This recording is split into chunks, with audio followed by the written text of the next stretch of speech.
Olá, boa noite, sejam todos bem-vindos a mais uma apresentação no nosso canal. Esta é a Escola de Profecia, que lhe acompanha quase todos os dias no desenrolar dos acontecimentos. E desta vez não vai ser diferente, nós teremos uma apresentação, neste caso uma atualização profética, acompanhando de perto algumas questões ligadas ao movimento ecumênico. Desejo, em primeiro lugar, a todos um bom começo de sábado. Sintam-se à vontade em compartilhar aqui as vossas experiências da semana, em também comentar sobre o que acham desta temática. Nós vamos convidar a presença do Senhor em oração para que a nossa conversa seja produtiva e guiada pelo Espírito Santo. Vamos? Muito obrigado, Senhor, por este momento especial. O sábado está a começar, nossos corações se alegram em poder repousar nos teus braços. Obrigado, Senhor, pelo trabalho de nossas mãos. Obrigado também pelo descanso sabático. Aqui estamos, Senhor, para olhar para Cristo, para descansar junto com a família, para louvar e exaltar o teu precioso nome. Receba, Senhor, a nossa adoração. Receba nossas ofertas. Receba, Senhor, o que lhe trazemos de melhor. Em nome de Jesus. Amém. Quando foi eleito o novo Papa, nós achávamos que alguma coisa mudaria, mas na verdade parece não, é claro que ele apenas dará continuidade do trabalho do seu antecessor. Ora, vamos dar uma olhada bem rápido e depois entramos no tópico principal desta noite. Vejam aqui, isto é de 15 de maio de 2025. Diálogo e construção de pontes marcam os primeiros sinais de dinâmica do Papa Leão XIV com judeus e muçulmanos. Este foi o trabalho que o Papa Francisco iniciou e projetou Roma de forma tão poderosa que se tornou uma forte e influente voz no mundo, a tal ponto que o próprio Islã adotou sua própria versão da Laudato Si, conhecida como Al-Mizan. Portanto, as coisas não irão mudar, pelo contrário, nós teremos mais um impulso para a unidade universal, mas o impulso para a cura da ferida mortal. É isto que nós veremos nos próximos dias. Agora, queridos, neste contexto de unidade, infelizmente eu me deparei com este site, que é um site católico da África Austral, sediado na África do Sul. É um site, na verdade, de comunicação católica, amplamente divulgado na África Austral, patrocinado pelos bispos católicos da África Austral. E é algo interessante que é dito aqui que me deixou um pouco chocado e pensativo, mas não quero vos chocar, apenas para refletirmos nisto. Vejam aqui, Roma, nesta publicação, admite que está a usar o ecumenismo para trazer de volta adventistas do sétimo dia para a única igreja verdadeira católica. Irmãos, o jornal The Southern Cross, que é uma revista católica mensal sul-africana, como eu disse, fez esta declaração em 13 de maio, onde expôs o verdadeiro objetivo do movimento ecumênico. E nesta declaração, afirmou que o objetivo final é transitar os adventistas para a comunhão plena com a Igreja de Roma. Queridos irmãos, quando a gente diz que movimento ecumênico não é nada bonito, quando a gente diz que movimento ecumênico não é tão maravilhoso como nós pensamos, algumas pessoas não acreditam, mas é verdade, irmãos. Não existe beleza nenhuma no movimento ecumênico. Pelo contrário, este é um passo de Roma para trazer todos à plena unidade católica, para trazer todos de volta à casa, como eles dizem aqui. Vejam, irmãos, eu vou compartilhar os links destas matérias na descrição do vídeo. Vocês podem ler. Vejam aqui. Relações denominacionais. Adventistas do sétimo dia. Está aí. Pesquisem tudo. Pesquisem aí o nome do site. Vão ver que é um site católico. Isto é de 13 de maio de 2025. Vejam, é dito. De uma perspectiva católica, as principais divergências com os adventistas do sétimo dia são claras. Verdade ou não? Verdade. Há uma clara distinção, há um abismo de distinção entre o que a Igreja Católica ensina por tradição e o que a Igreja Adventista do sétimo dia, pela Bíblia, sustenta.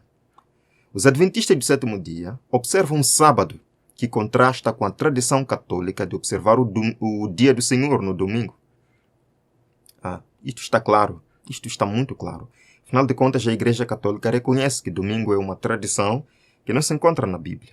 E a Igreja Adventista não segue a tradição, segue a palavra de Deus. Vejam, os Adventistas do sétimo dia não reconhecem a autoridade do Papa, amém? De forma alguma. Eles também rejeitam a doutrina católica da imortalidade da alma, acreditando no conceito de sono da alma, onde os mortos permanecem inconscientes até a ressurreição. E é na verdade estes dois pontos que levarão o mundo ao grande engano final, mas eu virei aí daqui a pouco. Eles dizem que os adventistas não creem na autoridade papal, não creem na imortalidade da alma e não creem na santificação do domingo. E eles falam como que ridicularizando o adventista por não crer nestas aberrações de Roma. O fato é que a Igreja Adventista do sétimo dia se baseia na Bíblia para defender a sua posição doutrinária. Irmãos, como eu disse, esta questão da imortalidade da alma que a Igreja Católica defende e que diz que a Igreja Adventista não defende, a guarda do domingo que a Igreja Católica defende e a Igreja Adventista não defende, são os dois pontos que infelizmente estão unindo o mundo protestante, o mundo evangélico, e que infelizmente levarão o mundo à crise ou ao engano final. Vejam aqui, mediante os dois grandes erros, a imortalidade da alma e a santidade do domingo, quais são os dois grandes erros? Imortalidade da alma, santidade do domingo. Exatamente aquilo que a própria Igreja Católica diz que a Igreja Adventista não concorda. Então é isto que Satanás usará para enredar o povo, certo? Vamos continuar. Diz aqui o site católico. Apesar dessas diferenças, foram feitos progressos. O decreto do Concílio Vaticano II sobre ecumenismo abriu portas para o diálogo com outras denominações, incluindo os adventistas do sétimo dia.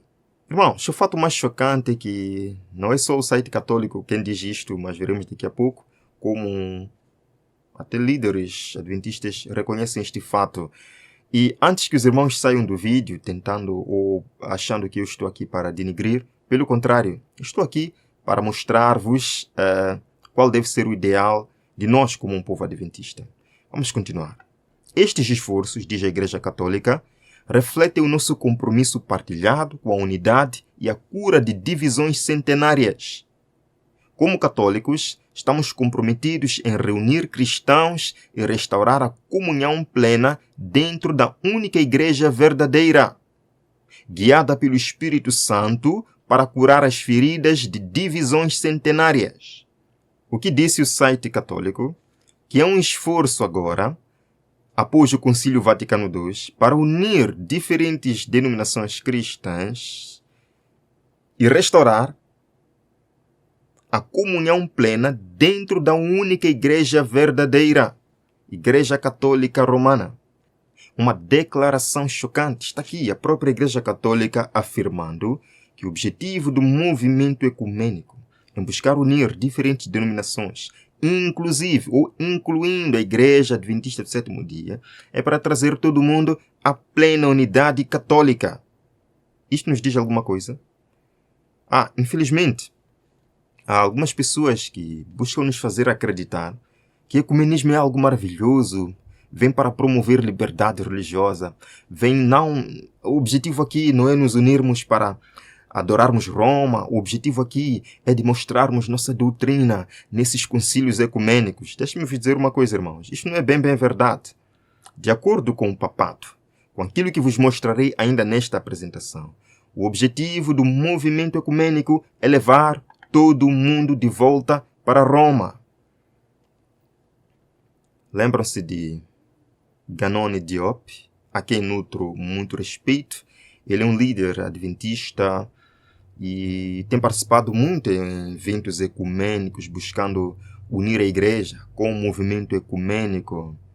Ele falou algumas palavras que eu queria considerar com os irmãos, não para denigrir a imagem dele de forma alguma, eu não estou aqui para isto, mas para apenas refletirmos no que ele diz e, à luz do espírito de profecia e da Bíblia, entendermos qual deve ser a vontade de Deus ou qual deve ser a nossa postura como povo de Deus. Vejamos. Example for religious liberty, everybody knows that during the Middle Age, the Catholic Church did not live according to that principle.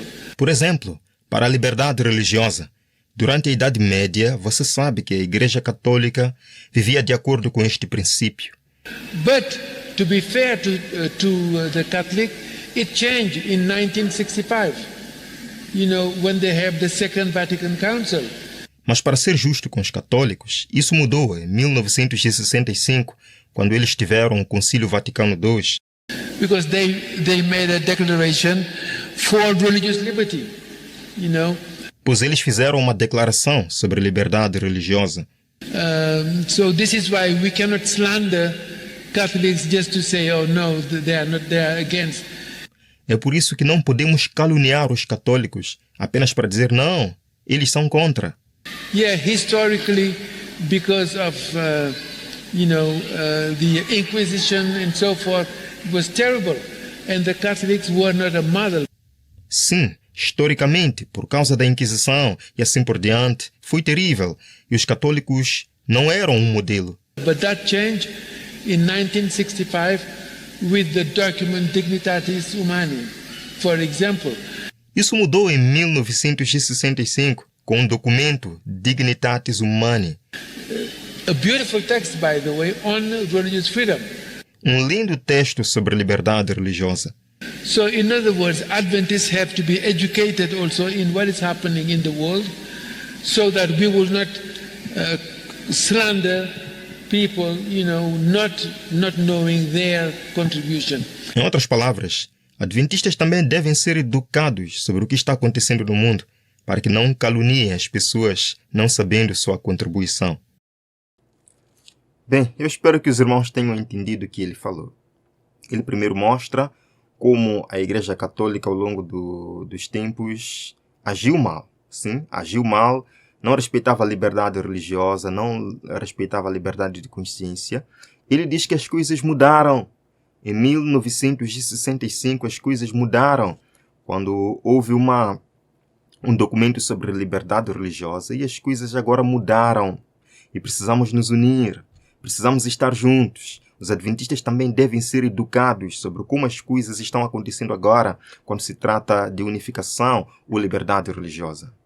Queridos irmãos, isto difere muito com o que nós encontramos no Espírito de Profecia.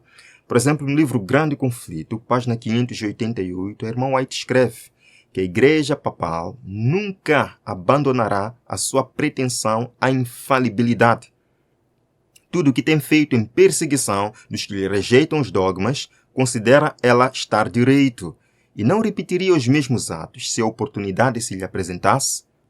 Irmãos, removam-se as restrições impostas pelos governos seculares, reintegre-se Roma ao poderio anterior, e de pronto ressurgirá o quê? A tirania e a perseguição. Está claro, irmãos, que Roma não mudou, Roma não muda, mas infelizmente vemos um grande homem, teólogo, estudioso das matérias, que lê o Espírito de Profecia, vem afirmar este tipo de coisa, buscando cativar os membros a se unirem mais nos movimentos ecumênicos, quando a própria Roma diz qual é o objetivo do movimento ecumênico: trazer todos à plena comunhão católica. Vejam aqui, a Igreja de Roma apresenta hoje ao mundo uma fronte serena, cobrindo de justificações o registro de suas horríveis crueldades. Vestiu-se com roupagens de aspecto cristão. Não mudou, porém, e lá embaixo ela diz: ninguém se deve iludir. E o mesmo ilustre Ganoni Diop falou que agora eu não me preocupo muito em pregar as 3 mensagens angélicas. Eu prego a mensagem ecumênica. Vejam aqui. Eu achei isto muito engraçado e triste ao mesmo tempo. Vejamos. When people ask me, what is it that you preach? Is it the 3 angels' messages? And I say, no, what I preach is Jesus. Because Jesus is the good news. Jesus is the gospel. The gospel is not a theory, it is a person. Quando as pessoas me perguntam, o que você prega? São as 3 mensagens angélicas? Eu digo não, eu prego Jesus. Porque Jesus é a boa nova. Jesus é o Evangelho. O Evangelho não é teoria, é uma pessoa. Em outras palavras, Ganoni Diop está dizendo que pregar as 3 mensagens angélicas não é pregar o Evangelho. Evangelho de um lado, 3 mensagens angélicas do outro lado. Isto é verdade, irmãos? Este é o pensamento de muitas pessoas na igreja, infelizmente, de que não precisamos ficar falando de Papa, não precisamos ficar falando de igreja católica, de ecumenismo, de mostrar eventos finais. Precisamos apenas de amor, de mostrar amor, pregar o amor. Ora, irmãos, Deus não precisaria de uma igreja adventista do 7º dia se não fosse para pregar a profecia. Foi a profecia que levou esta igreja ao nível em que ela está, pregando a verdade, as 3 mensagens angélicas. Mas voltamos então. Será que pregar 3 mensagens angélicas é contra a mensagem de salvação? É contra a mensagem de justificação pela fé? Fizeram uma pergunta destas à irmã White. Vejam o que ela respondeu. Vários me escreveram, indagando se a mensagem de justificação pela fé é a mensagem do 3º anjo. E tenho respondido, é a mensagem do 3º anjo. É verdade. Irmãos, não podemos separar as 3 mensagens angélicas de Apocalipse 14 com a mensagem de justificação pela fé. Pregar, caiu Babilônia. Pregar, se alguém adora a besta. Pregar que chegou a hora do juízo é a mensagem de justificação pela fé. É a mensagem, sim. E nós não podemos separar estas coisas. Vejam que também muitos perderam Jesus de vista.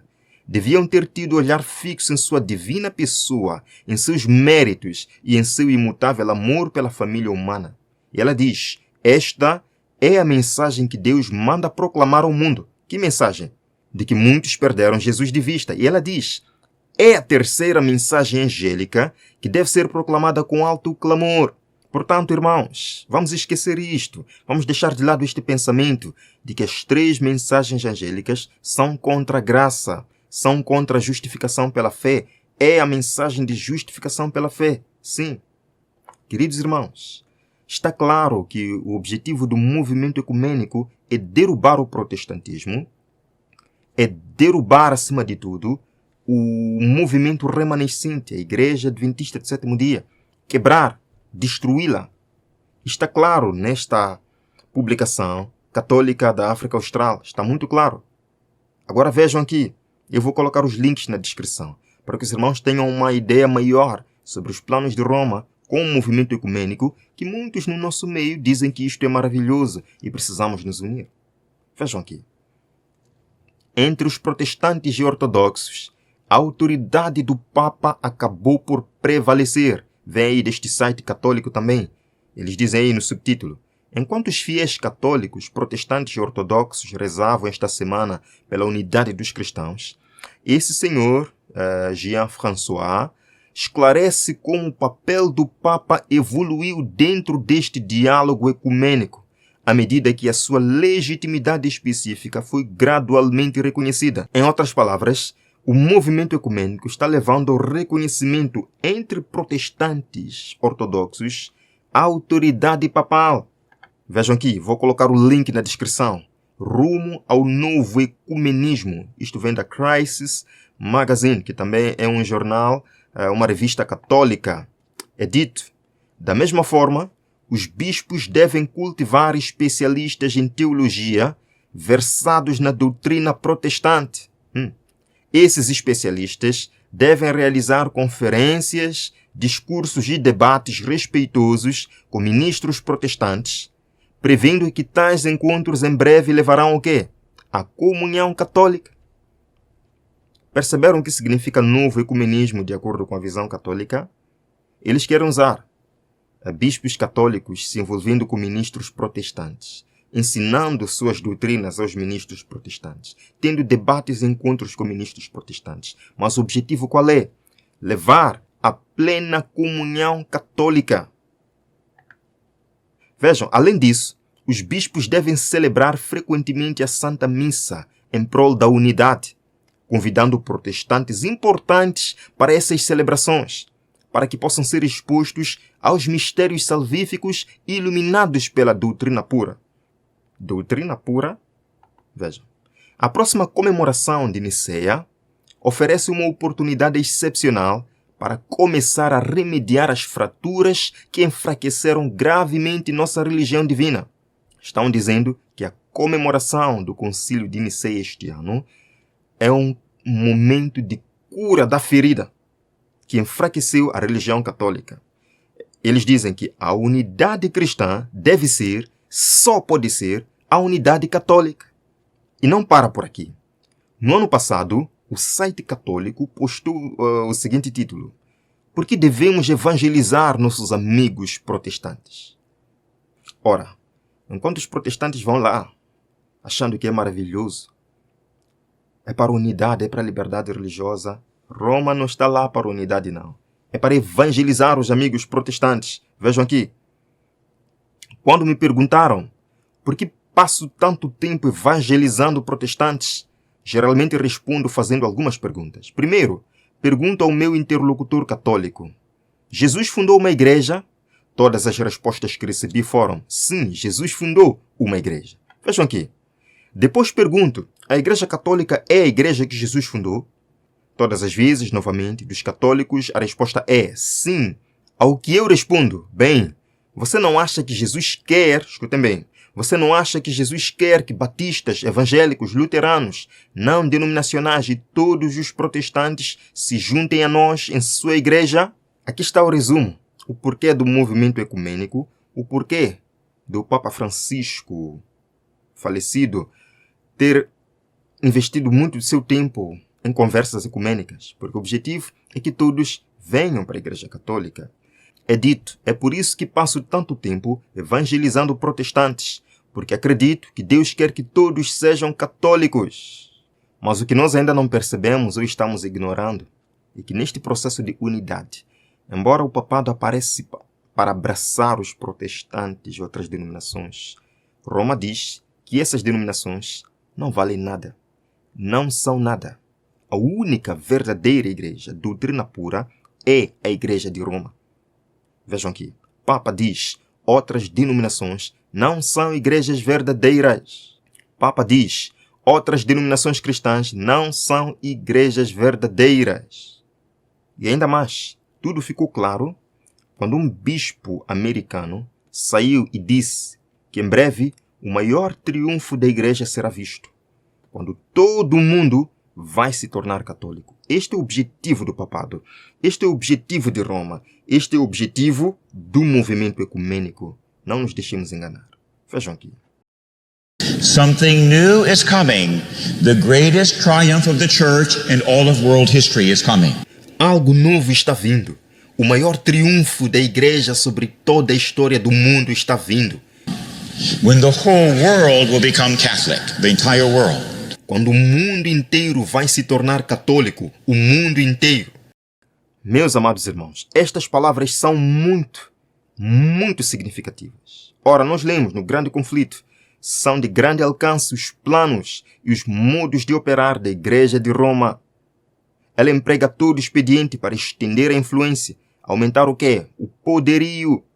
Estender a influência entre os protestantes. Vamos nos abraçar, vamos chorar, é tudo maravilhoso, é tudo lindo, emocionante. Mas não, o objetivo do papado é tomar poder sobre estas religiões. É trazer todas elas para curar a ferida, como eles dizem. Vejam aqui. Preparando-se para um conflito feroz e decidido, a fim de quê? Readquirir o domínio do mundo, restabelecer a perseguição, desfazer tudo que o protestantismo fez, desfazer tudo que o adventismo fez.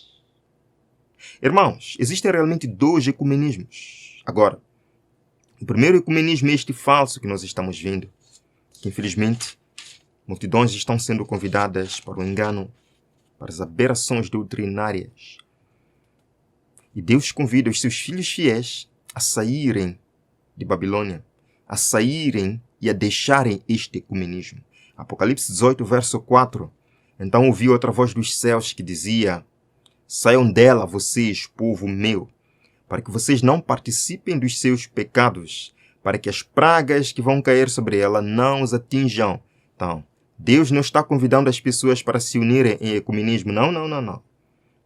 Deus está convidando o quê? O seu povo para sair do ecumenismo religioso, para sair de Babilônia, para sair da confusão religiosa, porque pragas cairão sobre ela.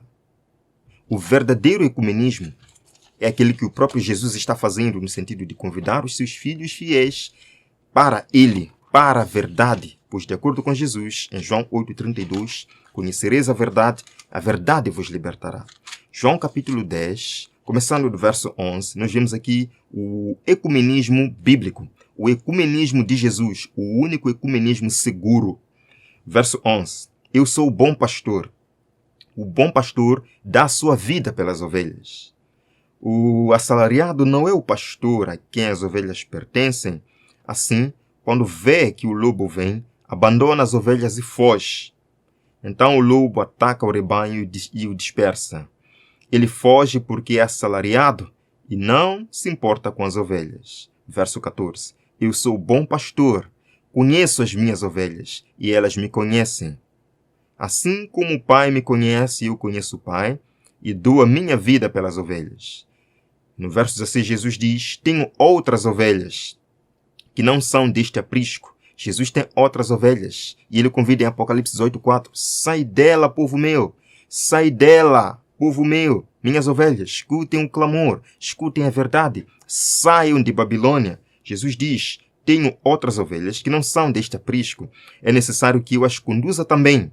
Elas ouvirão a minha voz e haverá um só rebanho e um só pastor. Então, enquanto Roma está convocando o ecumenismo que se baseia em Roma, nas doutrinas falsas e na perdição, Jesus tem um ecumenismo que convida as pessoas para a verdade. E haverá um só rebanho e um só pastor, baseados na verdade bíblica. Irmãos, nós lemos aqui uma citação do Espírito de Profecia. Ela diz que há verdadeiros seguidores ou verdadeiros cristãos na comunhão católica romana. Milhares nesta dita igreja estão servindo a Deus segundo a melhor luz que possuem. Não se lhes permite acesso à palavra e, portanto, não distinguem a verdade. Deus olha para essas almas com compadecida ternura. Deus fará com que raios de luz penetrem as densas trevas que as cercam. Revelar-lhes a verdade como é em Jesus e muitos ainda se unirão ao seu povo. Amém? As verdadeiras ovelhas ouvirão a voz do bom pastor e haverá um só rebanho e um só pastor. Esta é a nossa missão, irmãos. Pregar a verdade, fazer soar a voz de Jesus por meio de sua palavra, para que multidões saiam de Babilônia e venham para a verdade e encontrem Jesus na verdade. Que Deus abençoe sua vida, meu querido irmão. Eu espero que você compartilhe este vídeo com mais pessoas, para que todos nós resistamos aos ataques deste poder, inimigo da liberdade civil e religiosa. Vamos orar. Obrigado, Senhor, por este momento importante que o Senhor nos reuniu. Infelizmente, estamos sendo atacados pelo inimigo, o inimigo ecumênico, o inimigo, Senhor, que se deleita com a mistura do verdadeiro com o falso para criar confusão. Mas o Senhor nos chama ao verdadeiro ecumenismo, o ecumenismo da verdade, onde haverá um só rebanho e um só pastor. Senhor, estamos aqui e queremos convidar mais pessoas a este coral. Guia-nos, Senhor, guarda-nos ao longo deste sábado maravilhoso, dá-nos a sua paz. Em nome de Jesus. Amém. Amém. Deus abençoe a todos. Nos vemos amanhã, pela graça do Senhor, para mais um vídeo aqui no nosso canal. Até lá.